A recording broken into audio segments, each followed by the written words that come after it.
তো এই দেখো ব্লগ আবার কন্টিনিউ করছি। এখন দাঁড়িয়ে আছি রাস্তায়, এখান থেকেই ব্লগ হচ্ছে। আর একজন এই পিছনে বসো বসো, এই যে একজন হাতটা দেখিয়ে দাও। উল্টো দিকটা এই যে দুটো দিক দেখা যাচ্ছে না। এই দেখো মেহেন্দি হয়ে গেছে, বিয়ে বাড়ি আছে, বিয়ে বাড়ির তৈরি চলছে। চাবিটা নিলাম। গুড মর্নিং, সকাল দেখো বেরিয়ে পড়েছি, রেডি হয়ে গেছি, অফিস বেরোচ্ছি। আর এদিকে শ্রেয়ানকে স্কুলে ড্রপ করবো, জানো অ্যাজ ইউজুয়াল রুটিন আমাদের। কালকের পর আমার ব্লগটা এখান থেকে কন্টিনিউ হচ্ছে। চুলগুলো একদম এখান থেকে পুরো উঠে গেছে, নেই আর। যাই হোক, অনেকদিন থেকেই চুল নেই, নতুন না। হ্যাঁ আমার বেরিয়ে গেছি, তুমি নিয়ে নাও। এই যে কর্না এখন বেরোচ্ছি আমরা নিচে এগোলাম। চলো চলো চলো। গুড মর্নিং করেছিস না কি? Sorry good morning everyone. Yes চলো। এখন না শীতকালের দিন একটু দেরি হয়ে যায়, কারণ কালকে স্কুলে মাঠে গেছিলাম ওই যে খেলার জন্য, তার জন্য পাথর ঢুকে গেছে। ঠিক আছে দাদাকে সাইড দিয়ে দাও। তো মাঠের মধ্যে খেলতে গেলে ঠিক আছে, গাড়িতে চল, গাড়ি থেকে ওটা ঠিক করে নিবি। ও এই জুতোটাই আছে না? ঠিক আছে, গাড়ি থেকে ঠিক করে নিবি। আমি নাকি শুনছি ওই যে পাথরগুলো বেশি দিন থাকলে পোকা হয়ে যায়। পাথরে আবার কোনো দিন পোকা হয়? সত্যি গো। আচ্ছা ঠিক আছে, ঠিক আছে চলো। দে 2-3 দিন লেট হলেই একদিন অ্যাবসেন্ট করে দেবে ওরা, মানে বাড়ি না পাঠালেও মোট কথা অ্যাবসেন্ট করে দেবে, এটা হচ্ছে ব্যাপার। আর কাট অফ টাইম হচ্ছে 8:05, তো এ মাসে অলরেডি একদিন হয়ে গেছে। আর যতগুলো লেট মার্ক পড়েছে তার মধ্যে থেকে ম্যাক্সিমামটা বোধহয় ওই ডিসেম্বর থেকে শুরু হয়েছে, তাই না? হ্যাঁ, তার আগে পড়েনি, মানে শীতেতেই। যেই পায়ে জুতোটা পরেছি সেই পাটাই আবার দিচ্ছি। শীতকালেই লেট মার্ক পড়েছে। হয়েছে শোনা? তো জানুয়ারিতে অলরেডি আজকে 14 তারিখের মধ্যে তোমার একটা হয়ে গেছে, লেট হয়ে গেছো তুমি, ডায়েরিতে নোট পড়ে গেছে। আজি শরীরটা একদম কাটে। ও একদম আর ট্রেনে যাচ্ছি নাকি? না হ্যাঁ, ট্রেনে যাচ্ছি নাকি? তুই যার কি রাস্তাগুলো যা খুলে রেখেছে। गर्मी गर्मी चाय, गर्मी गर्मी चाय। भैया एक चाय पिया यार, चाय पिला दो। কোথায় যাচ্ছিস তুই? तुमको ट्रेन पे चढ़ाएंगे हम लोग। हम जाते मंदारमनी। মন্দারমণি এইটুকু রাস্তা শুধু ট্রেনে? नहीं जा सकते हम लोग, बस पे नहीं तो कार पे जाएंगे। চলো ব্লগটা দেখতে থাকো। এখন কি স্কুলে ড্রপ করে অফিস যাই, তারপরে পর্ণা আবার বাড়ি আসবে। দেখতে থাকো চলো ব্লগটা। এখন যাওয়া যাক। গুড মর্নিং এভরিওয়ান, সকাল সকাল চলে এসেছি মায়েদের ঘরে শ্রেয়ানকে স্কুলে দিয়ে 1 কাপ চা নিয়ে। এখন মা কাটছে সবজি, বাবা খাচ্ছে আমার সাথে চা। এখন বাবা ঠান্ডাটা একটু ভালোই লাগছে, কিন্তু আজকে আমার ঠান্ডা লাগেনি। কিন্তু বেরিয়ে পড়ার পরে তারপরে আমি গাড়ি থেকে নামার পরে দেখলাম বেশ ঠান্ডা করছে। কিন্তু সকালবেলাতে যখন বেরোলাম আমি বললাম যে এত মোটা জ্যাকেটগুলো আবার পরে যাব। কিন্তু যাওয়ার সময় সঞ্জয় বললো যে তুমি আমার হাফ জ্যাকেটটা পরে যাবে। দূর কে পড়বে, অত পারছি না। বেশ ঠান্ডা। শ্রেয়ানকে স্কুলের গেটে ঢোকানোর পরেই মানে এত হাওয়া দিচ্ছে, আর ওখানটা খুব হাওয়া দেয়, পুরো ফাঁকা আছে। ওইটা ঘুরে আমি তো দরজায় দেখি বলছি হ্যাঁ রে তোকে শীত। আজকে সত্যি কথাই। আর আজকে হয়ে গেল তোমার শুক্রবার, কাল বাদ দিয়ে পরশু দিন আছে মা বাবার অ্যানিভার্সারি। সেটা ওদেরকে আমার বলাও হয়ে গেছে, কারণ না বললে সারপ্রাইজই। যদিও বা খুব আগে বলিনি, এই 2 দিন হলেও বলেছি, কারণ না বললে তো ধরো ওই ব্লাউজ, তারপরে বাবাকে ব্লেজারটা যাই হোক একবার পরিয়ে দেখে নেওয়া হয়েছিল। কিন্তু বাবা মাকে কি দেবে বা মা বাবাকে কি দেবে সেটাও তো একটা মানে ভাবা ছিল, কারণ হট করে তো ওটা হয়ে যাবে না। কারণ আমাদের উইকেন্ডে ওই একটা দিন ছুটি পাই, 2টো দিন ছুটি পাই, শনিবার আর রবিবার। আর তোমরা তো সবাই ভালো করেই জানো, কারণ সকাল থেকে উঠে দৌড়াতে শুরু হয়ে যায় শ্রেয়ানকে নিয়ে। তো এইবার মা আর বাবা বলবে ওরা এটা শুনে কতটা খুশি আর ওদের কিরকম একটা ফিলিংস আসছে, সেটা ওরা তোমাদের সাথে এখন শেয়ার করবে। তো চলো দেখে নি ওরা কি বলছে। বাবা বললো বাবার কি ইয়েটা তোমার কেমন লাগছে বলো? চা খেতে খেতে, গরম চা খেতে খেতে বলে ফেলো। আমি জীবনে যে এত পাবো এইটাই আমি আশা করি নাই, কিন্তু আমি জীবনে অনেক কিছু পেয়ে গেলাম। যাই হোক, বলে ছেলে মেয়েকে নিয়ে, বউকে নাতিদিকে নিয়ে আমি যে আনন্দটা পেয়েছি, এদের যে এই অনুষ্ঠান একটা করবো বলতে আমি জীবনে কোনোদিনই আশা করি নাই যে আমি এত কিছু পাবো। তা ঈশ্বর করুণাময় আমাকে অনেক কিছু দিল। আর আমার আক্ষেপ বলতে কিছু নেই, আক্ষেপ এটাও ছিল না, আমি এটা পাবো বলে ইয়ে করি নাই। কিন্তু এখন পাওয়ার পর দেখি যে আমি কি পেলাম। হয়তো আমি সঠিক, আমার ঈশ্বর আমাকে জানি না, ঈশ্বর আমাকে, আমি মেয়ে বিয়ে দিয়েছি সেখানেও আমি সঠিক ইয়ে পেয়েছি, এবং ছেলের বিয়ে দিয়েছি সেটাও আমি সঠিক ইয়ে পেয়েছি। আমার ছেলে হয়তো তার ইচ্ছা, বাবার বা মায়ের ওপর একটা ইচ্ছা থাকলেও সম্পূর্ণ এইটার অর্গানাইজ করছে আমার বৌমা। যদিও আমি তাকে বৌমা বলে ইয়ে করি না, আমি ছোটবেলা থেকেই তাকে মেয়ে বলে আমি ইয়ে করতাম। আর তোমার তো আগে থাকতেই ধরো জানা চেনা সব ছিল। আমার চেনা জানা ছিল। হ্যাঁ, আমি তো আগে বাবার কোলে বসে থাকতাম। ও আমার কাছে একবারে আসতো, ওর মাটির বাড়ি এলে বাড়ি, হয়তো তোমরা জানো কি জানি না, ও হচ্ছে গিয়ে আমার বন্ধু শালির মেয়ে। সেই হিসাবে বন্ধুর বাড়িতে যখন আসতো এসে তখন আমাকে মেসোমশাই বলতো, মেসোমশাই বলে একবার করলে না বলে আমার কোলে চাপ। আর ওই ডান হাতের বুড়ো আঙুলটা চোষা ছিল, হ্যাঁ, আঙুলটা ও চুষে চুষে সরু করে ফেলেছিল। আমার কাছে আঙুলটা বার করেই আমার কোলে চেপে বলতো একবার কোলে নাও। সেই হিসাবে আমি ওকে মেয়েই বলতাম। তা যাই হোক, এই যে তোমার জিনিসটা, এই যে তোমার জিনিসটাতে তোমার কি 2 বছর বয়স কমে গেল সেটা বলো।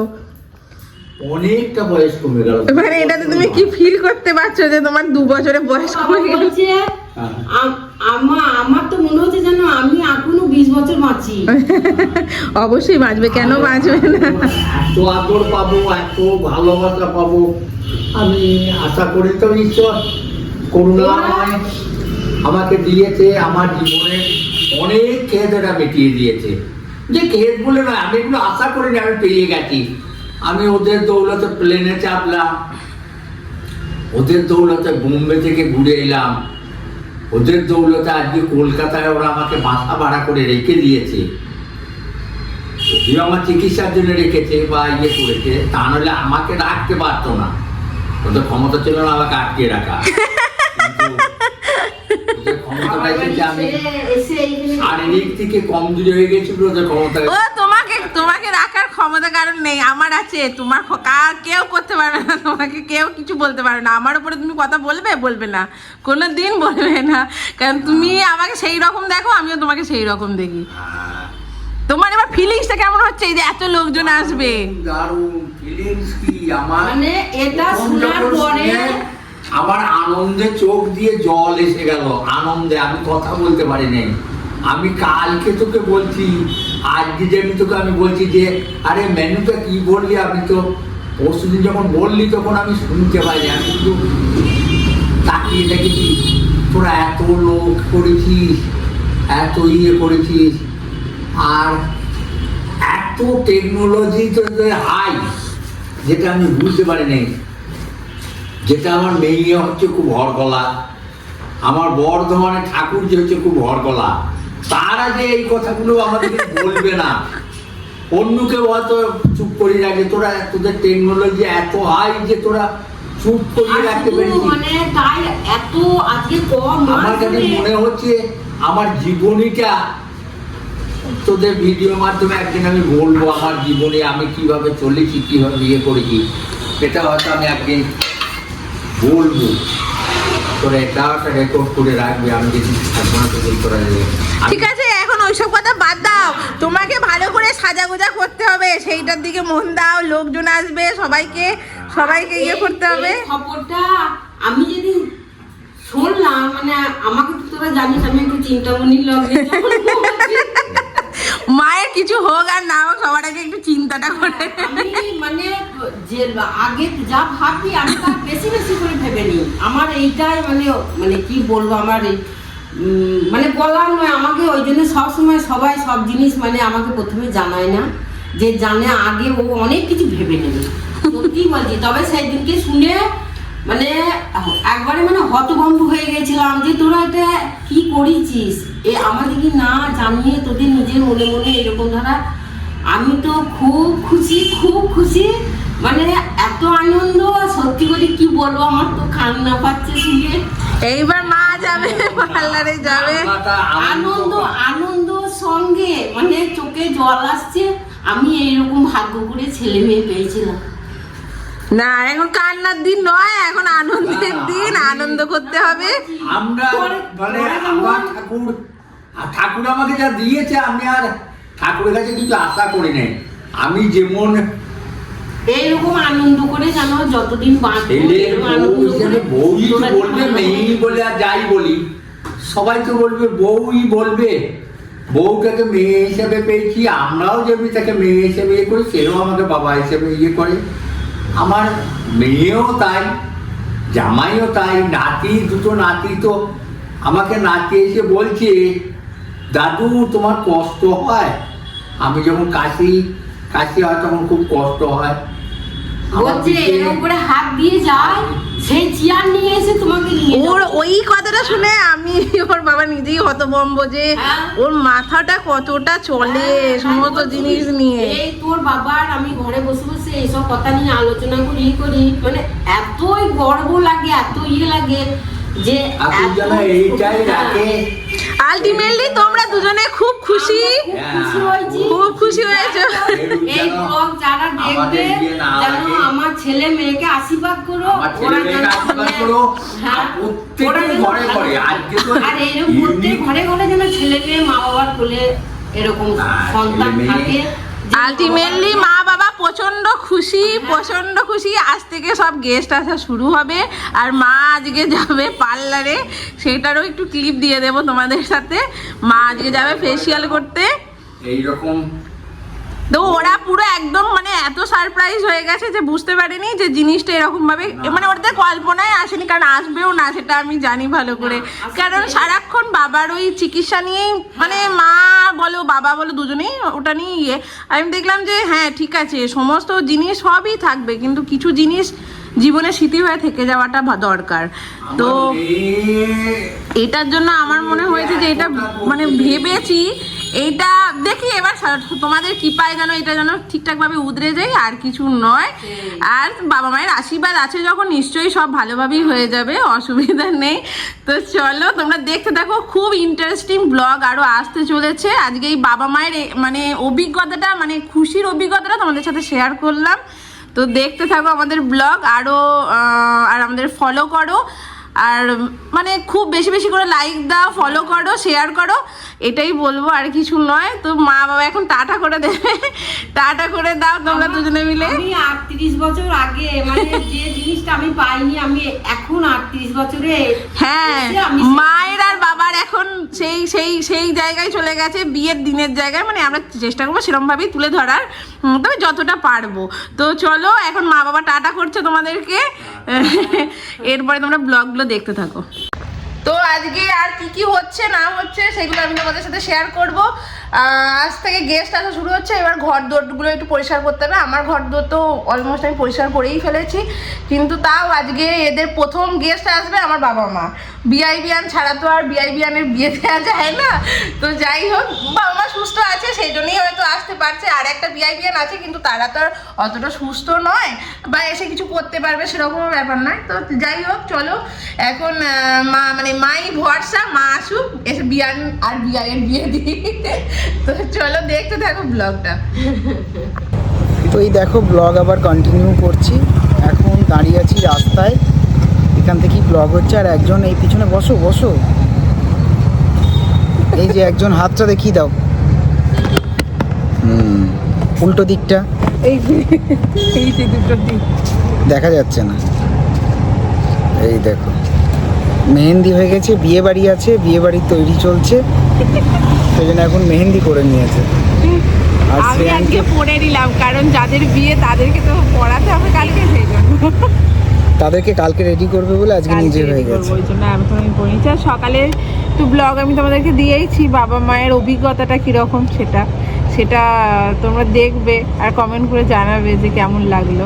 আর ব্লগগুলো ফলো করতে থাকো, অনেক অনেক ইন্টারেস্টিং জিনিস আসছে, কি করছি না করছি, কীরকমভাবে অ্যানিভার্সারি পালন করছি, সেইগুলো হয়তো তোমরাও আমাদের থেকে হয়তো অনেক কিছু মানে পেতে পারো। মানে তোমরাও যদি নেক্সট কোনো দিন করবো মনে করো, সেগুলো আমাদের থেকে হয়তো কিছু পেতেও পারো, বা আমাদের কোনো ভুলচুক হতেও পারে, সেগুলো তোমরা আমাদের সাথে শেয়ার করতে পারো যে এটা করলে ভালো করতে, এটা করলে ভালো করতে। তো প্লিজ চাই তোমরা যেন কমেন্ট করো আর আমাদেরকে অবশ্যই এগিয়ে যাওয়ার পথে মানে সাপোর্ট করো, আর কিছু নয়। এবার চলো, রাস্তাটা তো বেশ দেখতে লাগছে অনেকটাই লং, তো যাই। আমরা এসেছিলাম হাইল্যান্ড পার্কে। হাইল্যান্ড পার্কে এখানে মেহেন্দি হয়ে গেছে। শ্রেয়ান আজকে আসেনি, সে এখন বাড়িতে ওদের কাছে আছে। চলো এবার বাড়ি যাওয়া যাক।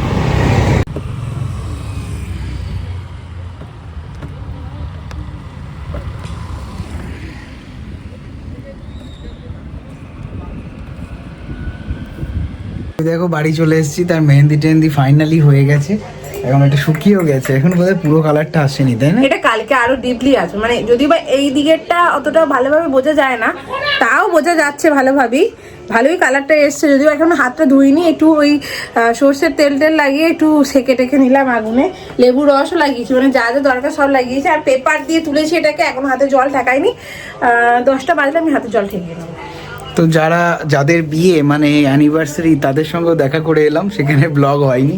তো তারা প্রথমত জানতো না যে এরকম একটা সারপ্রাইজ প্ল্যান করা হয়েছে। তো কালকে থেকে সব লোকজন আসা শুরু করবে যাদেরকে ইনভাইট করা Already হয়েছে। আজকে দুজন চলে এসেছে, সেটা তোমাদেরকে ব্লগে আগেই বলে দিয়েছিলাম। তো তাদের সাথে তোমাদেরকে কাল সকালে করবো, যেহেতু তারা আজকে একটু টায়ার্ড আছে আর ভালো করে হয়তো বলতেও পারবে না, সেই কথাও বলতে পারবে না, সেজন্য কালকে সকালে তোমাদের সাথে দেখা করবো। তো মেন ব্যাপারটা হচ্ছে যাদের জন্য করা, তারা এই খবরটা শুনে তারা খুব এক্সাইটেড ছিল, তাই না? প্রচন্ড, এটা কোনো বলার কথা না। তারা খুব এক্সাইটেড ছিল, তারা বুঝতেই পারেনি যে এরকম কিছু একটা হতে চলেছে, এরকম একটা প্ল্যান হবে। তো মোটামুটি সব দিকটাই আমরা ফাইনাল করে ফেলেছি। এই মাত্র ক্যাটারের লোক এলো, তাকেও সমস্ত কিছু সেট করে দিয়েছি। ছোটোর মধ্যে ঘরোয়া একটা প্রোগ্রাম, কিন্তু সেটাকেও যতটা সুন্দরভাবে করা যায় তার চেষ্টা করা চলছে। এটাতে যদি ওদেরকে একটু মানে সারপ্রাইজ দেওয়া হিসাবেই প্ল্যান করা ছিল, এবং এটাও একটা স্মৃতি হিসাবে থাকবে সব সময়। স্মৃতি হিসাবে থেকে যাবে এটাই। এই যে একজন চলে এসছে, বেলুন দেখো কেমন ম্যাজিক, দেখো বেলুনটা ফুলিয়েছি এতটা, তাও ফুটছে না, তারপরে এখান থেকে হাওয়াও বেরোচ্ছে না। কি করে গো? এই মুখটা আটকে গেছে, আটকে আছে, খোলা আছে মুখটা, তাও আটকে আছে কি করে? দেখো আছে। কাগজ। চলো ব্লগটা তোমরা দেখতে থাকো।